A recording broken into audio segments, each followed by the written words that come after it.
Hello, Bachu. Let's read the question first. And the question says that a circular conducting ring of radius r translates in plane with constant velocity v. A uniform magnetic field B exists in space in a direction perpendicular to plane of ring. Consider different pairs of diametrically opposite points on ring. Between which pair of points is the EMF minimum? What is the value of this minimum EMF? So students, सबसे पहले आपको समझना होगा कि concept क्या use हो रहा है इसमें. तो की कंसेप्ट इज मोशनल EMF. की कंसेप्ट इज मोशनल EMF.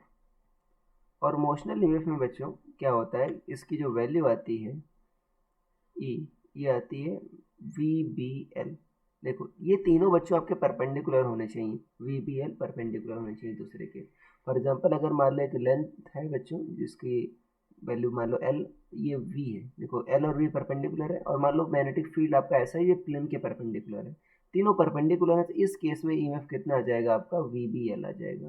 और ध्यान देना तीनों परपेंडिकुलर होने चाहिए. अगर मान लो इनमें से एक भी पैरेलल हो गया तो क्या हो गया आपका, EMF जीरो हो गया. तो यहाँ पर देखो रिंग है, रिंग मान लो वेलोसिटी ऐसे हॉरिजॉन्टल है बच्चों, तो आपको पता करना है किन दो पॉइंट्स के बीच EMF आपका मिनिमम होगा. तो जाहिर सी बात EMF की मिनिमम वैल्यू बच्चों जीरो हो सकती है.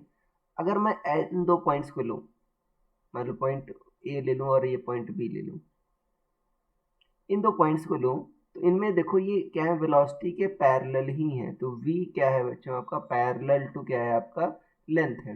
v पैरेलल टू लेंथ है, तो इंड्यूस्ड EMF क्या होगा आपका, जीरो होगा.